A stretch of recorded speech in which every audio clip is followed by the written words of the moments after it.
안녕하세요. 저는 철학자 안광복입니다.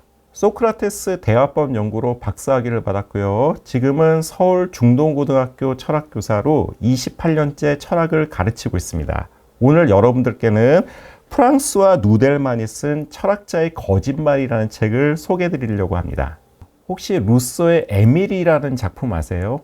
그 교육학의 고전이라고 불리는 책인데요. 사실 거기에는 이상적인 교육론이 잘 담겨져 있습니다. 아버지의 사랑이 오롯이 담겨 있는데요.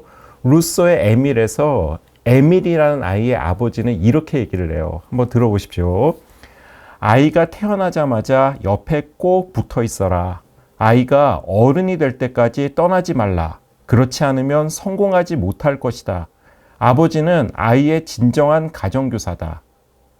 굉장히 따뜻한 아버지의 충고 같지만 실제 루소는 어떤 사람이었는 줄 아세요? 가정부와의 사이에서 난 5 자녀를 모두 고아원에 보냈습니다. 그리고 생사도 확인조차 하지 않았어요. 굉장히 비정한 아버지가 이렇게 따뜻하고 위대한 교육을 얘기하는 책을 썼습니다. 어떻게 느껴지세요? 철학의 역사에는 이런 사례들이 비일비재합니다. 장폴 사르트르 아시죠? 사상계, 철학계의 제임스 딘이라고 불리는 사람이에요. 굉장히 인기도 많고요. 그리고 행동하는 지성의 대명사로 통하죠. 항상 불의에 맞서서 투쟁하는 이런 인물로 다가오는데요. 나치가 파리를 점령했을 때 장폴 사르트르는 어떻게 행동했을까요? 우리는 막연히 생각하기로는 사르트르가 레시스상트 운동을 펼치면서 격렬하게 나치에 저항했을 것 같지만은 실제 그렇지 않았습니다. 나치가 파리를 점령했던 시절에 사르트르가 애인이었던 시몬느 드 보바르한테 편지를 써요. 뭐라고 썼는지 아세요? 내가 이렇게 자유로웠던 적이 없었어. 소시민으로 그리고 작가로 안정적인 삶을 누리며 파리지앵으로 잘 행복하게 살아갔습니다. 앞뒤가 안 맞죠. 사르트르도 행동하는 지성이라고 생각하고 모든 불의에 맞섰지만 실제 나치가 지배하던 그 식민지 시절의 자기 모습은 달랐던 거예요. 좀 더 깊은 다른 사례를 말씀드릴게요. 시몬느 드 보부아르는 사르트르의 부인이죠. 그리고 아마 아시는 분은 아시겠지만 계약 결혼으로 유명한 사이입니다. 사르트르하고 보부아르가. 그런데 시몬느 드 보부아르는 제2의 성이라는 책으로 유명한 사람이잖아요. 그 제2의 성은 그 페미니즘의 고전으로 통하는 책입니다. 여기서 그 보부아르는 이런 유명한 얘기를 하죠. 여성은 태어나는 것이 아니라 만들어지는 것이다. 여성은 제2의 성으로 열등한 존재로 길들여진다는 거예요. 그 책에서 얘기하는 게 이런 식입니다. 저도 이렇게 가슴에 확 다가왔는데요. 여성이 하는 일은 창조적인 게 없어요. 그러니까 사회적으로 당시까지 통했던 분위기를 봤을 때 그렇다는 거예요. 자, 보십시오. 청소를 해서 인정받는 경우가 있냐? 청소는 안 했을 때만 눈에 띕니다. 삼시세끼 차리는 것도 마찬가지죠. 몇 끼 잘 차려서 칭찬받는 것보다 한 끼 제대로 못 차렸을 때 주변에서 이 야단치고 항의하는 경우가 더 많아요. 여성의 일이 다 이렇다는 거죠. 그렇다고 한다면은 종속된 존재로 살지 말고 안에서 티를 났을 때만 자기 존재가 드러나는 그런 거 하지 말고 여성도 창조적이고 도전적인 존재로 나가야 된다고 했던 게 이 시몬느 보부아르가 제2의 성에서 얘기했던 거예요. 그런데 놀랍게도 시몬느 드 보부아르의 연애 생활은 전혀 달랐습니다. 아니 선생님, 남편 있는 여자가 연애를 해요? 이거 불륜 아닙니까? 아까 말씀드렸듯이 사르트르하고 보부아르는 계약 결혼의 관계였어요. 이게 불륜하고는 전혀 다른 개념입니다. 이게 적어도 사르트르하고 보부아르는 철학적 신념이라는 측면에서는 계약 결혼을 죽을 때까지 유지했어요. 결혼할 때 3가지 계약 사항이 있었는데 그 내용이 이렇습니다. 첫째, 각자는 독립된 경제적인 어떤 기반을 가꾼다. 사실 이거는 잘 지켜지지 않았습니다. 사르트르가 보부아르한테 많이 기댔어요. 근데 두 번째하고 세 번째는 뭐 철저하게 지켜졌어요. 두 번째는 뭐냐면 각자가 결혼 생활을 유지하면서 자유의지에 따라서 자유롭게 상대를 만나는 거에 대해서는 상대방의 자유이기 때문에 그거는 간섭하지 않는다. 그러니까 어떤 상대를 만나든지 간에 결혼 상태에서도 이건 자유라는 거예요. 억압하지 않았다는 겁니다. 그다음에 세 번째가 제가 봤을 때는 약간 좀 뜨끔한 건데 제가 봤을 때 식은땀이 나는 건데 자기가 그 맺었던 관계에 대해서 나한테 어떤 일이 있었는지에 대해서 상대방한테 있는 그대로 솔직하게 다 얘기를 해줘야 돼요. 이런 결혼 생활을 하실 수 있겠어요? 나 말이야 어제 어떤 여자하고 데이트를 했어. 어떻게 이걸 느껴지실 것 같아요? 근데 이 두 부부는 실제로 그렇게 했어요. 근데 제가 여기에 대해서 길게 말씀드릴 건 아니고요. 보부아르한테 아주 그 평생을 갔던 애인이 있어요. 그 애인의 이름이 뭐냐면 넬슨 엘그렌이라는 미국의 배우였습니다. 반지를 줘요. 나중에 그 보부아르가 죽어서 사르트르 옆에 묻혔는데 옆에 묻히러 갈 때 자기 죽었을 때 끝까지 손에서 빼지 않았던 게 그 엘그렌이 줬던 반지예요. 이게 상식적으로 좀 받아들이기 어렵죠. 그런데 두 부부가 철학적으로 자기가 생각하는 이상향에 따라서 서로 이렇게 관계를 갖고 왔기 때문에 사실 그거는 철학자의 관점에서 봤을 때 이렇게 비난할 것 같진 않아요. 그런데 놀라운 건 그 다음입니다. 제가 보부아르의 사생활을 조금 살짝 들려드릴게요.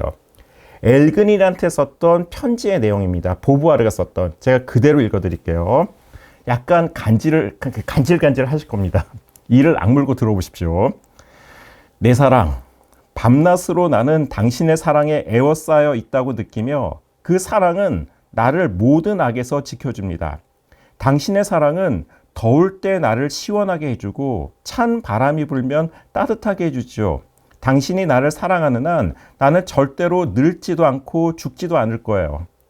닭살 돋지만 연인끼리 할 수 있는 얘기들입니다. 근데 두 번째 제가 여기서부터는 페미니즘의 대표 선두주자인 보부아르의 얘기라고 생각하면 약간 이렇게 고개가 갸우뚱하실 거예요. 들어보십시오. 당신과 함께할 때 나는 쾌락과 사랑의 차이를 전혀 느끼지 못했어요. 내 육체와 정신의 차이가 그렇듯이요. 당신을 갈망하는 사람은 완전한 한 여성입니다. 나는 이제 당신을 향해 불타오르고 당신을 자랑스러워하며 애태우는 당신을 향한 행복한 욕망 외에 다른 아무것도 아닙니다. 독립적인 여성을 그렇게 외쳤던 그 페미니스트가 한 남자의 여성으로서 자기 존재를 규정을 해요. 놀랍죠? 그 다음은 충격적이기까지 합니다. 아랍 아내만큼이나 친절하고 얌전하겠으며 순종하겠어요. 어떠세요? 자기가 평생 여성의 독립을 외친 사람이 자기의 정말 평생 동안 사랑했던 그 연인한테는 이렇게 굴종적인 순종적인 여성으로 자기가 다가가고 있어요. 앞뒤가 안 맞죠. 철학사에는 이런 사례가 또 비일비재합니다. 요새 핫한 철학자 중에 들레즈 있잖아요. 현대 철학자 중에. 들레즈의 가장 유명한 이름이 노마디즘입니다. 정착하지 말고 소유하지 말고 떠돌면서 생활하라는 거잖아요. 그죠? 삶을 가꾸라는 거잖아요. 그죠? 근데 정작 들레즈는 여행을 굉장히 싫어했어요. 그런데 노마디즘을 얘기했습니다. 제가 오늘 소개해드릴 책이 프랑스와 누델만의 이 철학자의 거짓말이라는 책인데요. 제목 그대로입니다. 철학자들이 이렇게 앞뒤가 안 맞는 자기의 이론하고 실제 삶이 달랐다는 그 얘기들을 이 책에서 많이 소개하고 있어요. 여기까지만 들으면 이 책에서 얘기하고 싶은 게 철학자들의 이 내노남불, 내가 하면 로맨스, 남이 하면 불륜, 이런 어떤 그 사실들을 폭로하는 철학자들의 비도덕성을 얘기하는 것 같이 들리실 거예요. 하지만 누델만이 이 책에서 얘기하는 거는 정반대입니다. 굉장히 놀라운 총차를 줘요. 자, 보십시오. 상식적인 수준에서는 비도덕적인 것은 나쁜 거예요. 그죠? 그런데 철학적 관점에서는 초도덕적인 측면이 있습니다. 도덕적 차원에서 판단할 수 없는 그 차원들이 있어요. 이게 이모랄, 이건 비도덕이지만 아모랄은 초도덕적인 거거든요. 이 그 철학자의 거짓말에서 얘기하는 건 뭐냐면은 초도덕적인 것을 얘기합니다. 우리가 예술 작품에서 나오는 다양한 사랑들, 그리고 어떻게 보면은 약간은 좀 약간 극단적이고 그리고 선을 넘는 행동들이 우리는 예술이라는 행위 안에서는 그게 용인될 수 있는 측면이 있잖아요. 다르게 생각하는 용기라는 측면에서. 그 누델반이 얘기하는 건 뭐냐면 철학자들이 삶과 자신의 주장이 다른 것들을 그런 측면에서 다시 한번 바라보는 거예요. 이 누델만은 이 철학자들의 이 삶과 사상이 다른 것들을 다양한 차원에서 그 변명을 하는데요. 누델만은 이렇게 얘기를 합니다. 윤리라는 차원을 떼고 거짓말을 한번 바라보라는 거예요. 거짓말을 윤리적으로 나쁘다고 생각하지 말고 거짓말 자체를 한번 바라보라는 겁니다. 그러면 한번 보세요. 소설은 뭘까요? 영화는 뭘까요? 그거 거짓말 아니에요? 그 자체로 거짓말이지만 어떠십니까? 소설이나 영화에서 보여주는 거짓말이 진실보다도 더 진실된 삶을 보여주잖아요. 삶의 핵심을 꿰뚫잖아요. 그죠? 거짓말이 갖고 있는 창조적인 역량이 있다는 거예요. 소설가가 소설을 쓴다 그래서 그 사람을 거짓말쟁이라고 하지 않습니다. 그러면 철학자가 자기의 자기가 주장하는 어떤 사상이랑 자기의 실제 삶이 달랐다 그래서 그것을 반드시 소설가가 소설대로 삶을 살지 않았다 그래서 비난할 수 없는 것처럼 철학자도 그렇다고 한다면은 사생활이라는 측면에서 본다면은 비난할 수 없는 것 아닌가요? 1차적으로 누델만의 책을 보면은 그렇게 주장하는 것처럼 느끼는 부분이 있어요. 이것도 흥미로운 부분입니다. 그리고 정말 더 놀랍고도 아주 굉장히 획기적인 생각인데 누델만은 니체 얘기를 들려주면서 오히려 진실을 얘기하는 것, 그 다음에 이제 거짓말을 안 하는 것을 지적 태만일 수도 있다라고 얘기를 해요. 제가 니체 얘기를 들려줄게요. 너무나 인간적인이라는 책에서 나오는 구절입니다. 니체의 말입니다. 매일매일 사람들이 진실을 말하는 이유는 뭘까? 어떤 신이 거짓말을 옹호해서? 아니다.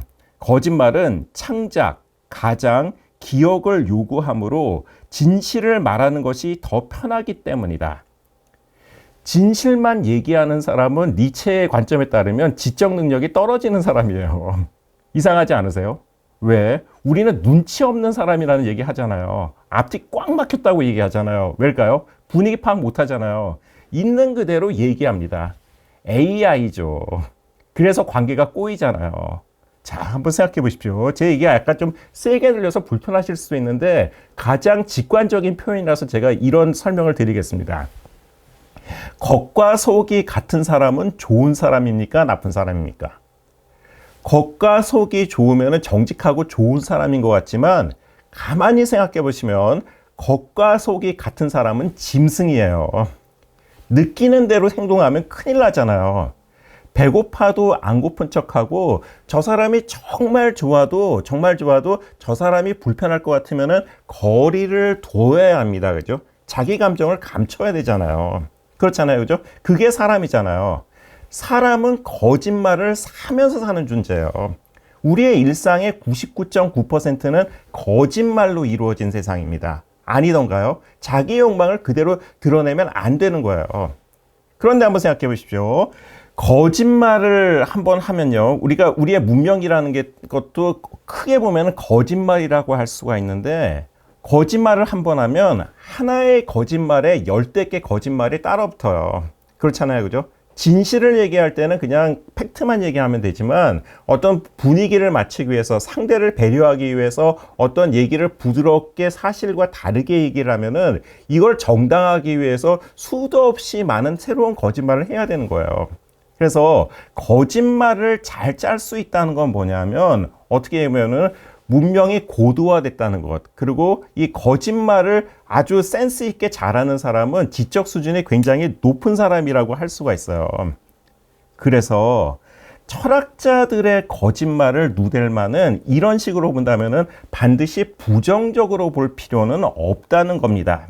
그러니까 뭐냐면 예술가들의 창작 행위를 그 거짓된 것이라 그래서 나쁘다게 평가할 수 없는 것처럼 철학자들의 사상도 마찬가지라는 거예요. 누델만이 이런 표현도 아주 재밌는 표현을 쓰는데요. 철학책도 진실한 소설로 한번 봐보십시오. 아니면 이론적인 팩션, 팩트에 기반한 픽션으로 한번 봐보라는 거예요. 제가 대학을 다닐 때요, 결혼준비 특강이라는 최고 인기 강좌가 있었습니다. 그런데 그 강의를 진행했던 그 교수님이 누군지 아세요? 가톨릭 교회의 신부님이셨어요. 사제셨습니다. 사제가 결혼준비 특강을 한다? 이상하세요?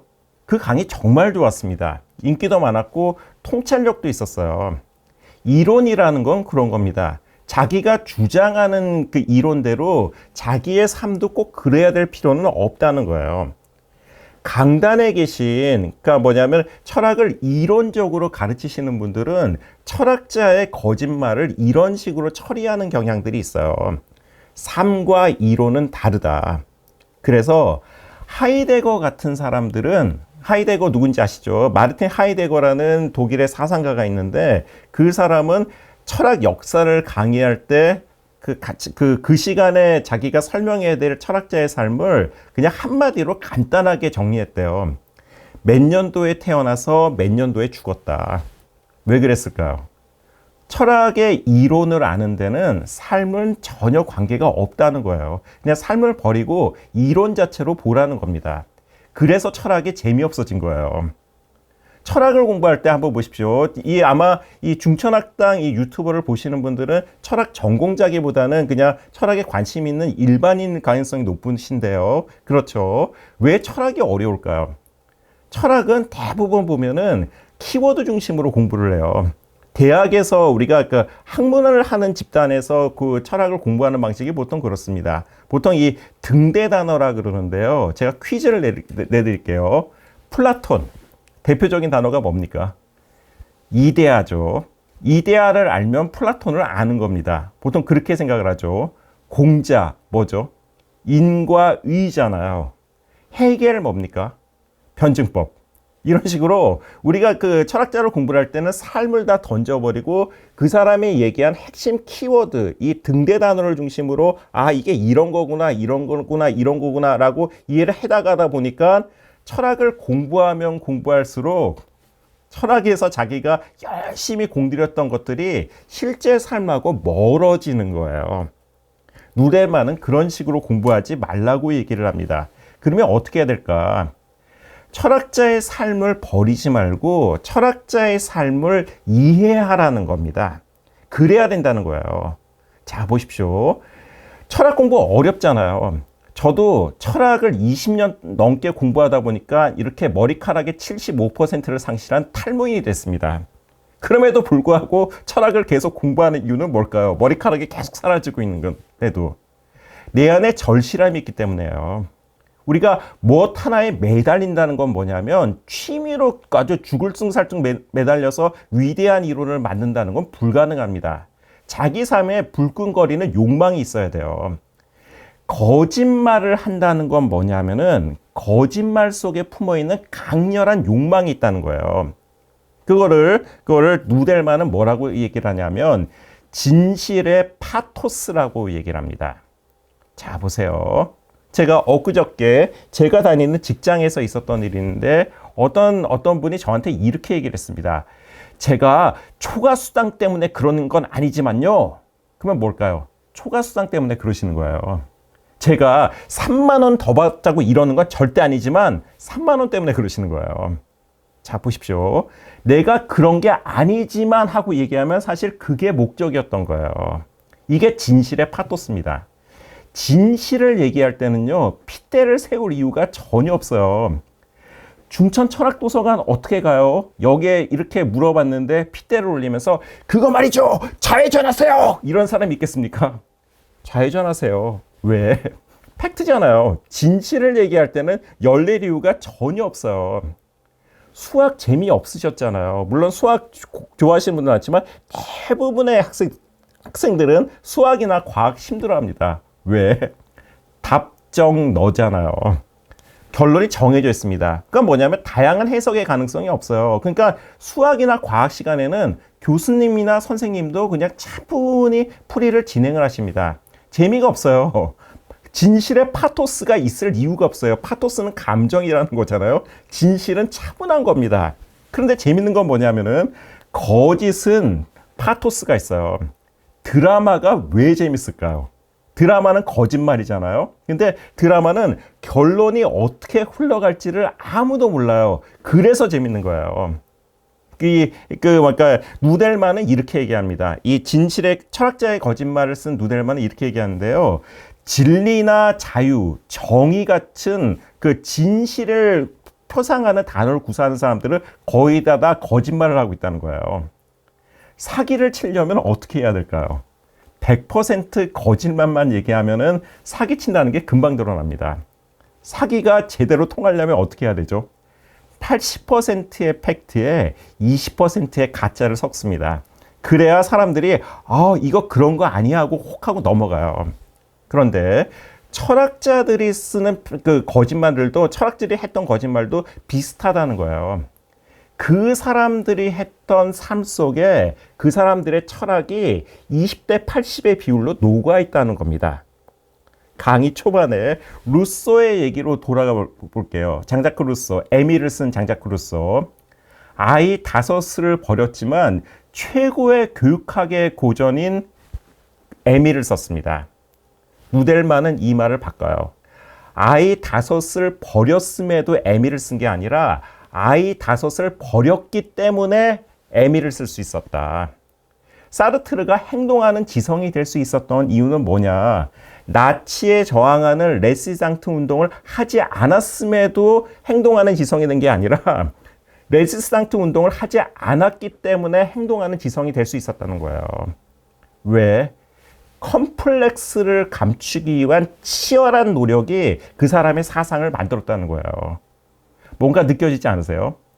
저는 학교에서 학생들을 가르치는데 학생들의 이름을 유심히 발표하면 그 아이 집안의 컴플렉스가 그대로 다가옵니다. 혹시 이 강의를 들어가신 분들의 중에 이 이름이면 정말 죄송합니다. 제가 그냥 사례를 들어보니까 오해 마십시오. 이름이 김만석이세요. 만석군 할 때 만석입니다. 집이 가난하셨을까요? 부자였을까요? 자기가 태어났을 때 집이. 부잣집 자식 이름이 만석군 할 때 만석으로 짓는 경우는 없습니다. 되게 집안이 가난했기 때문에 만석이라고 짓잖아요. 제가 가르쳤던 학생 중에선 이름이 학필입니다. 학문학자의 반드시 필자.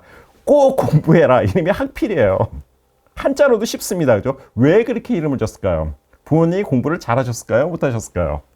뭔가 공부에 대한 한이 있으셨겠죠. 이름이 표상하는 거는 실제 자기 모습하고 자기 현실하고 정반대인 경우가 굉장히 많아요. 실제 삶도 그렇습니다. 졸부들은 자기가 부자인 것처럼 보이려고 엄청나게 티를 냅니다. 졸부 티낸다 그러잖아요. 진짜 부자들은 어떻죠? 자기가 이미 부자이기 때문에 부자라는 걸 보여줘야 될 이유가 전혀 없어요. 철학자들도 마찬가지라는 겁니다. 누델만의 이론에 따르면. 그렇죠. 루소가 자식을 버렸기 때문에 사회에서 엄청나게 지탄을 받았어요. 그러니까 어떻죠? 자기를 보호하기 위해서 사람들한테 내가 얼마나 고결한 영혼을 가지고 있는 건지를 입증하고 싶었던 거예요. 그래서 최고의 교육학 이론인 에밀이 나올 수가 있었던 겁니다. 그 장폴 사르트가 왜 행동하는 지성이 될 수 있었냐? 1차 세계대전 당시에 자기가 했던 행동이 어떤 의미에서 봤던 또 지성인답지 않았어요. 본인도 알았습니다. 이후에 어떡하죠? 다 자기가 더 용감한 척, 센 척 하는 거예요. 우리 그 대한민국의 역사를 봐도 마찬가지입니다. 민주화 운동 때 오히려 치열하게 투쟁하지 않으셨던 분들이 더 투사인 척하고요. 그리고 경제 여건이 아니었던 분들이 7, 80년대에 정말 엄청나게 고생한 것처럼 티내는 경우 보지 않으셨어요? 그러니까 뭐냐면 자기가 그 철학자들의 거짓말이라는 건 뭐냐면요. 철학자들이 하는 이론들, 자기의 삶과 다른 이론들은 오히려 자기가 찌질한 삶을 살았기 때문에 찌질한 사람이 뭐가 찌질한지 제대로 알잖아요. 그러니까 그 정반대의 자기 모습을 펼치기 위해서 제대로 깊은 철학을 펼칠 수가 있었다는 겁니다. 어떠세요? 그렇다고 한다면 자 보십시오. 철학자들의 이론을 볼 때는요, 제가 쓴 책 중에 처음 읽는 서양 철학사라는 책이 있습니다. 저는 이 책도 꽤 많이 팔린 책인데 제가 왜 제 책을 소개해드리냐면은 그 책의 구성은 여느 철학사하고 약간 다릅니다. 철학 이론은 20%밖에 되지 않고요. 그 철학자의 삶을 집중적으로 들여다봅니다. 왜? 욕망을 알 수 없으면 그 사람이 왜 이런 얘기를 하는지를 알 수가 없어요. 그 사람이 어떤 욕망을 갖고 있기에 어떻게 이거를 얻기 위해서 얘기를 했는지를 알아야 그 이론을 파악할 수가 있는 겁니다. 일단 사상을 알기 위해서는 그 사람이 어떤 욕망을 품고 있는지를 짚어낼 수 있어야 돼요. 나아가서 누델만은 이것도 재미있는 통찰인데 우리의 인생 전체는 사실 거짓말로 새롭게 쓰여지고 있습니다. 이것도 아주 놀라운 발견이에요. 자, 보십시오. 인간은 자동적으로 과거를 다 정당화해요. 제가 여러 선생님들의 학창 시절을 한번 제가 이게 말씀드릴 테니까 지금 다른 이론을 말씀드릴 테니까 여러 선생님들의 학창 시절에 빗대서 제가 말씀드린 걸 한번 이렇게 맞춰 보십시오. 어떤 사람이 전쟁 중에 탈영을 했어요. 탈영했던 이유는 그때 당시 그러니까 부대의 벽을 넘어서 도망갈 때 당시에 그 이유는 뭐였었냐면 죽고 싶지 않아서였어요. 너무 무서웠어요.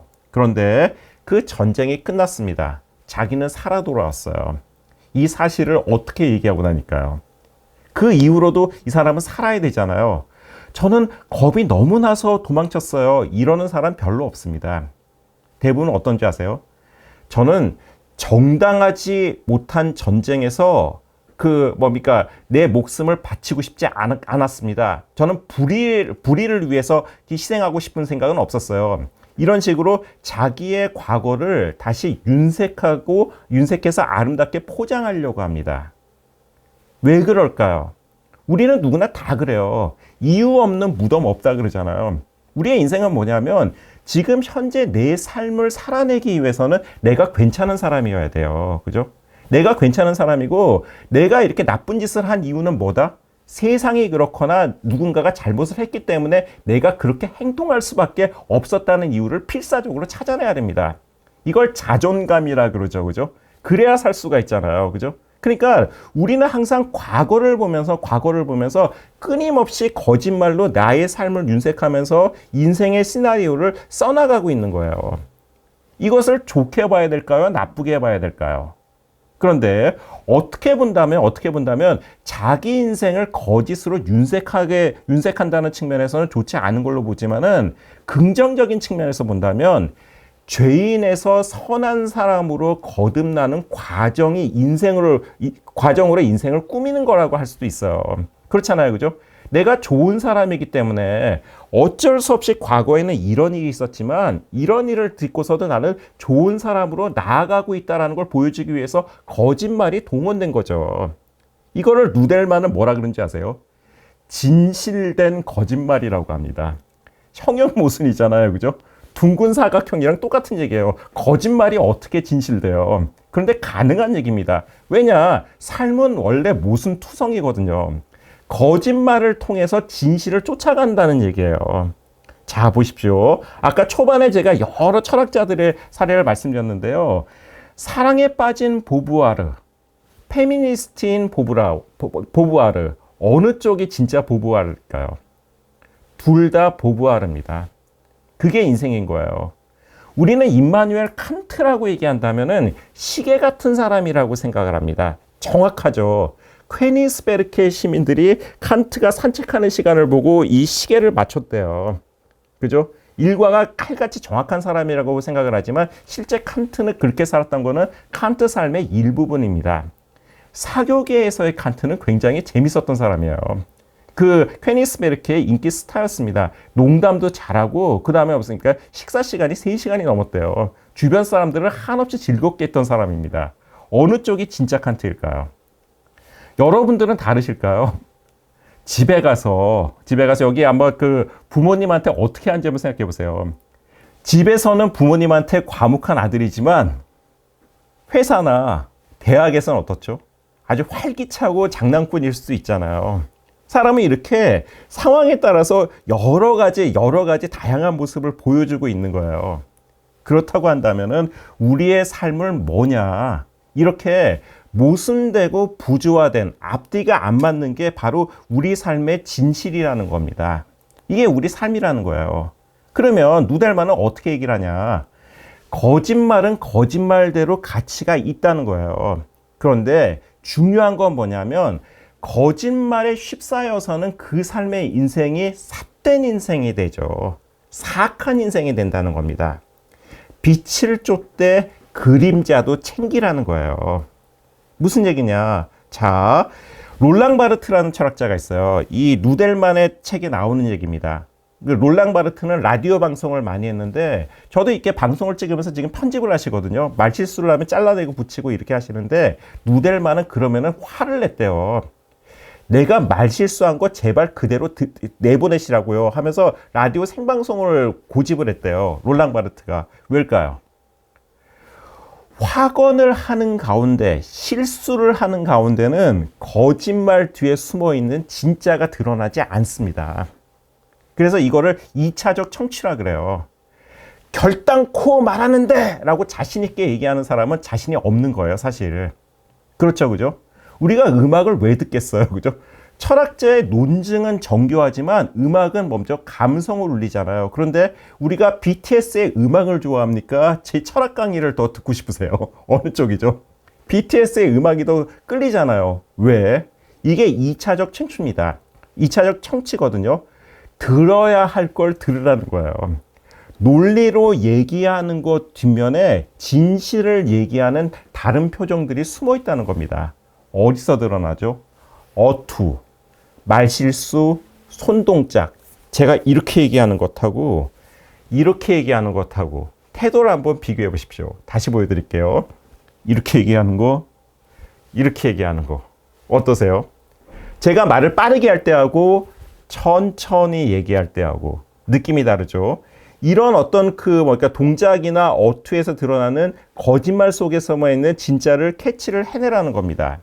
그리고 이렇게 여러 가지 거짓말과 진짜 속에서 끊임없이 튜닝하면서 자기 삶을 바로잡아 나가는 게 제대로 된 인생이라고 누델만은 보는 거예요. 그리고 재밌는 건 뭐냐면 정지하고 멈춰 있는 건 죽은 거밖에 없어요. 살아있는 건 어떡하죠? 끊임없이 갈등과 분열을 일으키면서 혼란을 겪습니다. 생명의 본질은 그런 거예요.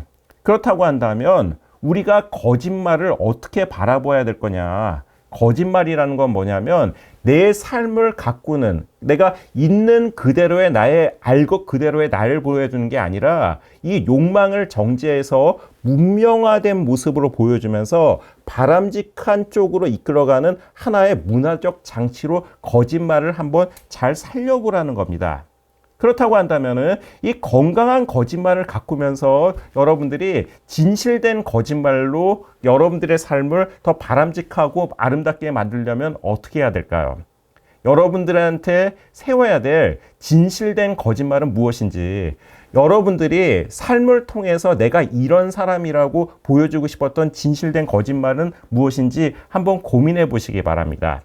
제 강의는 여기까지고요. 마지막으로 독서 팁을 한 5분 정도 들려드리겠습니다. 이 철학 강의 재밌으세요? 재미없으세요? 철학책 읽기 힘들잖아요. 이 중천 학당의 아마 이 동영상도 그렇게 친절하지 않습니다. 재미없죠. 왜 재미없겠어요? 철학책이 원래 친절하지 않습니다. 철학 강의도 보통 그래요. 그 흔한 자막 하나 이 강의에 붙어 있지 않습니다. 안 그래요? 왜? 원래 철학이 그렇습니다. 문학, 역사, 철학이잖아요. 문사철이라 그러잖아요. 인문학을, 그죠? 근데 이걸 단순히 세 개의 학문을 묶어서 그런 게 아니라 이게 학문의 순서인 거예요. 문학은 스토리입니다. 스토리 재밌죠. 역사는 뭐죠? 사실이잖아요. 호기심 천국이에요. 철학은 뭡니까? 논증 그 자체예요. 추상적인 사고를 하기 때문에 굉장히 깊은 지적 지구력이 필요한 거예요. 그래서 이 중천학당의 제 강의를 포함해서 이 철학 강의를 재밌게 들으시는 제가 팁을 하나 드린 건 뭐냐면, 강의를 그냥 어느 유튜브 보듯이 앉아가지고 그래 이렇게 들으시면은 5분 들으시다가 아마 화면을 내려보실 거예요. 어떻게 들어야 될까요?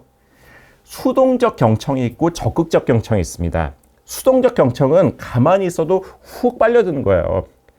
부잣집 막내 아들을 보고 있으면 송중기 얼굴만 보고 있어서 빨려들잖아요. 이게 수동적 경청입니다. 철학 강의는 그렇지가 않아요.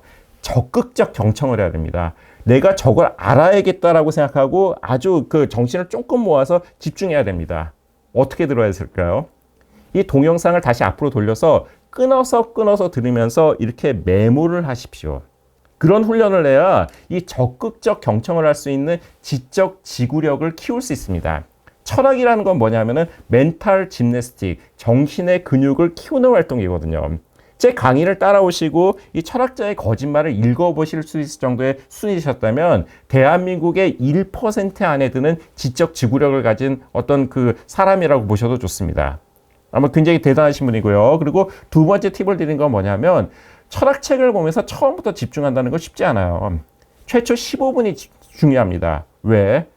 눕자마자 바로 잠드시는 분 없잖아요. 뒤척뒤척 하다가 잠이 드시잖아요. 물론 교실 뒤편에 앉아있는 학생들은 숙달됐기 때문에 등받이에 등을 대기만 해도 바로 잠에 빠집니다. 근데 그러는 게 일반인들이 쉽지 않잖아요. 철학책도 그래요. 책을 보자마자 집중되는 사람 거의 없습니다. 20년 이상 철학 공부를 한 저조차도 그래요. 어떻게 해야 될까요? 15분 정도 잠이 안 와도 누워있는 것처럼 책을 소리내서 읽으십시오. 그러다 보면 어느 순간에 빠져들면서 책이 이해가 되거든요. 그리고 이 누델만의 철학자의 거짓말은 이건 대중서예요. 그런데 철학 대중서도 결코 쉽지가 않습니다. 그러면 어떻게 해야 될까요? 제가 팁을 하나 드리는 건 뭐냐면은, 이해가 안 되는 부분은 그냥 넘어가십시오. 이해되는 부분만 쭉 따라가면서 밑줄 치면서 이렇게 따라가면서 나중에 그 부분을 이어서 한번 다른 부분을 이해하려고 노력해 보세요. 이해는 순환적입니다. 소설은 이렇게 리니어하게 선적으로 쭉 따라가지만은 철학책은 이론서들은 이렇게 앞으로 갔다 뒤로 갔다 이걸 반복하면서 이해하는 거예요. 그래서 시간을 충분히 들여서 한 권을 제대로 읽는 연습을 하시고 바라고요. 그리고 철학책을 읽을 때는 이 철학책 자체가 논증이고 굉장히 내용이 무겁기 때문에 쓸 수 있는 방법은 자동차의 기어를 바꾸듯이 책도 여러 권을 보시는 방법을 권해드려요. 철학책을 보다가 머리가 아프시면 옆에 소설책도 하나 놓다가 그걸 잠깐 보십시오. 소설책 보다가 머리가 아프시면 다시 잡지도 한번 보는 거예요. 그리고 이 철학자의 거짓말, 이 책도 한번 다시 보십시오. 이런 식으로 다양한 방법으로 한번 책을 보시면은 재밌게 철학책을 보시면서도 이 지적 지구력을 키워줄 수 있는데요. 제가 오늘 소개해드린 프랑스와 누델만의 철학자의 거짓말은 사실은 쉽지 않지만은 쉽고도 재밌는 책입니다.